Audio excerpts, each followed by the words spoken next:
Donc, pour rester dans le cadre du modèle ISLM, maintenant on va évaluer l'impact des politiques monétaires et budgétaires dans le cadre dans le cas de la trappe à liquidité. Donc, pour rappel, la trappe à liquidité, en fait, c'est la partie ici de la courbe LM, où en fait le taux d'intérêt est minimum. Pour dire autrement, c'est la partie où le prix des titres est maximum, et donc en fait il n'y a aucune rémunération possible, donc les titres, étant donné que les titres sont à leur niveau maximum, il peut y avoir aucune plus-value. Et donc à partir de ce seuil, donc cette trappe à liquidité, eh bien les agents n'ont plus aucun intérêt à acheter des titres. Donc la demande de monnaie pour motif de spéculation, eh bien elle tend vraiment à l'infini, comme on l'a mis ici. Hein. Et donc en fait il y a un manque de confiance, et ça se répercute sur l'investissement et sur... voilà. Et donc maintenant on va évoluer l'impact des politiques dessus. Donc dans cette vidéo on va faire la politique budgétaire. Donc pour ce faire, avant de voir directement l'impact d'une politique budgétaire dans le cas d'une trappe à liquidité, eh bien on va juste voir son impact dans le cas basique, hein, dans le cas général. Bon, ça on l'a déjà fait précédemment, du coup ça va aller vite. On va juste refaire le calcul, donc l'impact de la politique budgétaire sur le revenu national d'équilibre, c'est-à-dire la dérivée de Y par rapport à G. Donc la dérivée de Y par rapport à G, G étant multiplié par LR, on a LR sur le déterminant de A.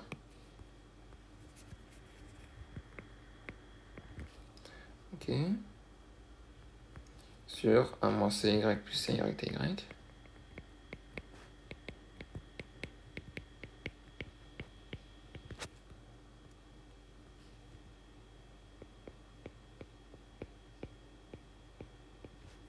Ok. Donc ça, on sait que la demande de monnaie pour motif de spéculation dépend négativement du taux d'intérêt. Et donc l'investissement pareil, donc ça c'est moins, et moins divisé par moins, ça fait plus. Donc ça, dans le cas normal, c'est positif. Donc les dépenses publiques ont un effet positif sur le revenu national, ce qui est logique, hein, étant donné que G fait partie du PIB. Et ensuite, la dérivée de R par rapport à G, donc du taux d'intérêt d'équilibre, hein, eh bien la dérivée de R par rapport à G, ici G est multiplié par moins NY, on a moins NY sur le déterminant de A.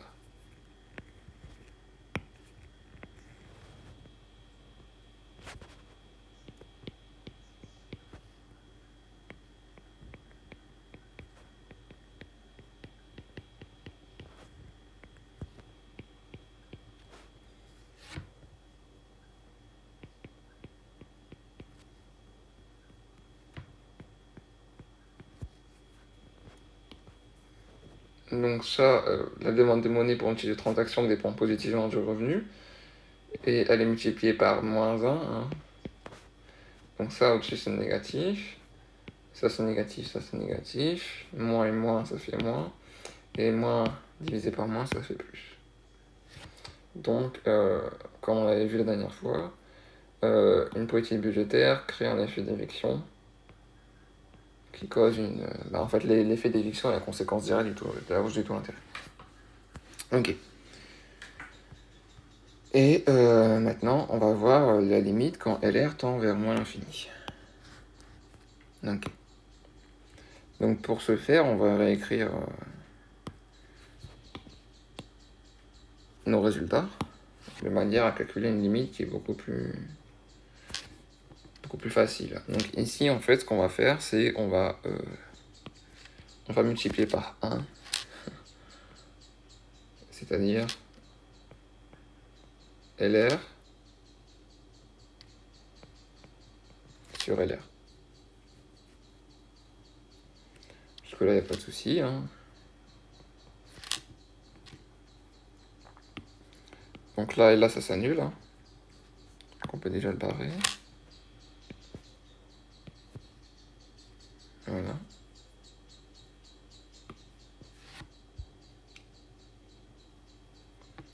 Et ça, si on le passe en dessous, on a LR moins 1, on est d'accord? C'est LR, c'est égal à 1 sur 1 sur LR moins 1. On est d'accord, ok. Donc, on va réécrire ça. Attendez, je vais déplacer, ça, sinon ça prend trop de place. Ok. Donc jusque-là, on est d'accord. On peut réécrire tout ça. C'est égal à 1 sur LR moins 1 fois 1 sur le déterminant de A. Ok.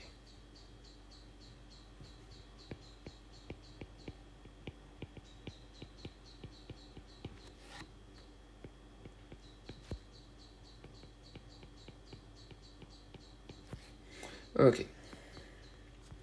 Sauf que LR moins 1, en fait, LR moins 1,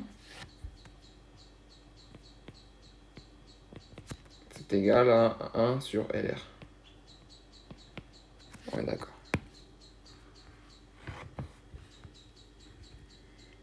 Et donc, on peut réécrire ça, encore une fois. Hein. C'est 1 sur 1 sur LR.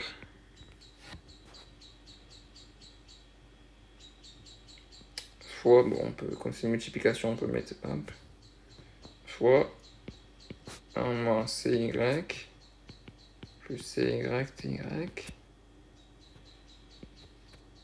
fois LR plus LY IR. Ok. Et donc, on peut mettre le 1 avec 3. Ok. Et donc, ça, on n'a plus qu'à développer. Hein. On n'a plus qu'à développer, c'est-à-dire on multiplie par ça, puis par ça. Ok. Donc ici, on a LR fois ceci fois 1 sur LR. Donc ça et ça simplifie. Hein, et on se retrouve avec 1 moins CY plus CY TY. Ok. Plus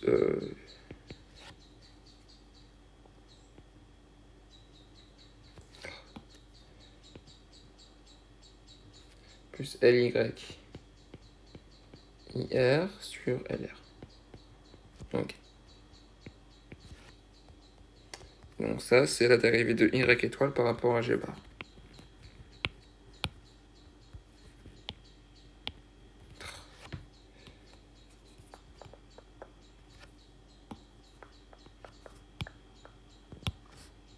Voilà, c'est mieux. Ok, maintenant, pour la dérivée de R par rapport à G bar, on va prendre ici.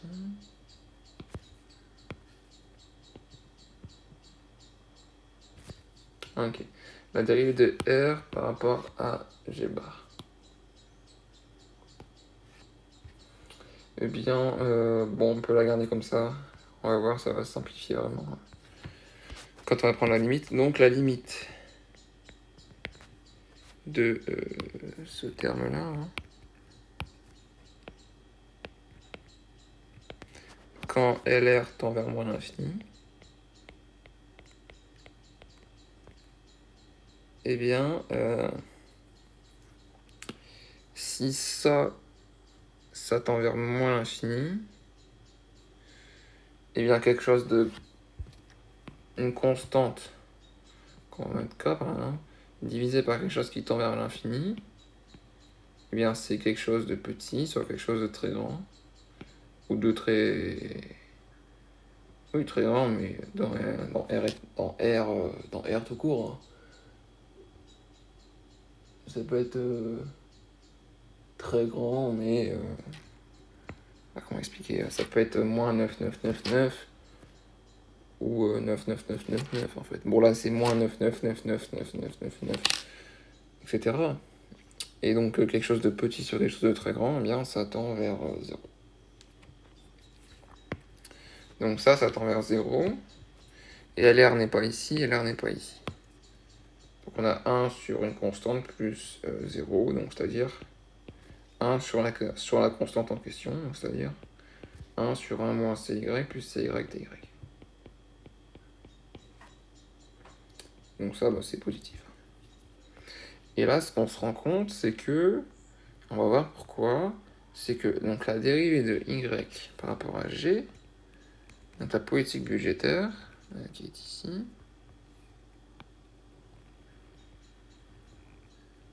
voilà, et bien en fait, là on est d'accord, en fait c'est plus petit en fait, hein. Ça c'est plus petit que ça. Étant donné que ça c'est négatif, ça c'est négatif. Et pourquoi c'est plus petit? Bien on va le voir tout de suite, même si on peut le saisir tout de suite, hein. C'est qu'en fait le taux d'intérêt ne va pas bouger. On va voir pourquoi. Donc la limite, quand LR tend vers moins l'infini, de la dérivée de R par rapport à G,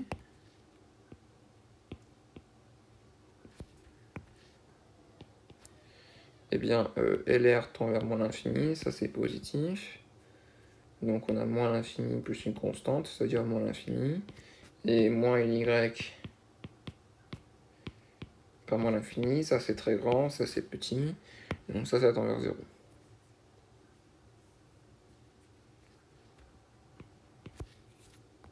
Ok, donc comme je disais, ton intérêt tend vers 0. Donc en fait, dans la trappe à liquidité, donc là on va le montrer, hein, en fait il n'y a pas d'effet d'éviction.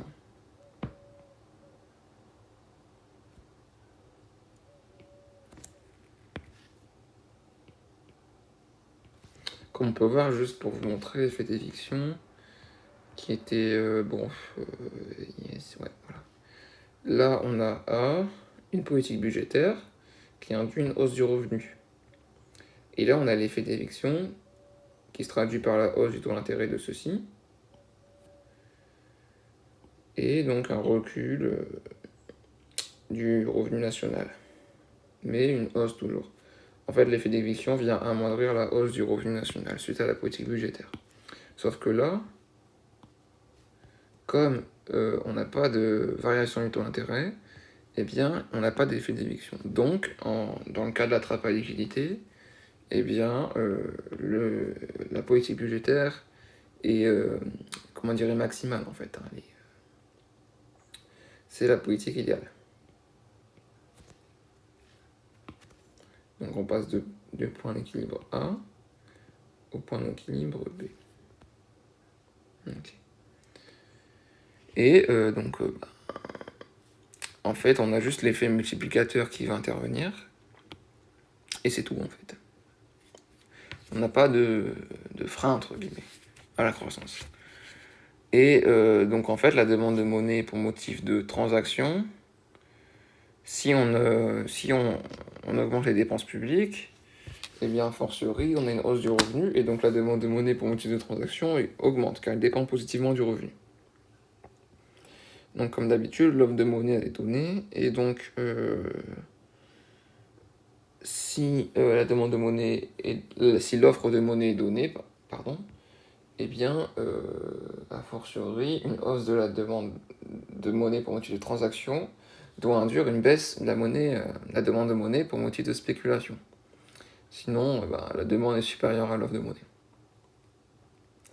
Sauf que, comme on l'a vu dans le cas de la trappe à liquidité, eh bien, le taux d'intérêt est minimum, ce qui induit que le prix des titres est maximum. Donc, personne ne va acheter de titres étant donné qu'il n'y a aucune plus-value qui est possible. Donc, la demande de monnaie pour motif de spéculation, elle ne peut pas diminuer. Et donc, la demande de monnaie pour motif de transaction ne peut pas augmenter, a fortiori.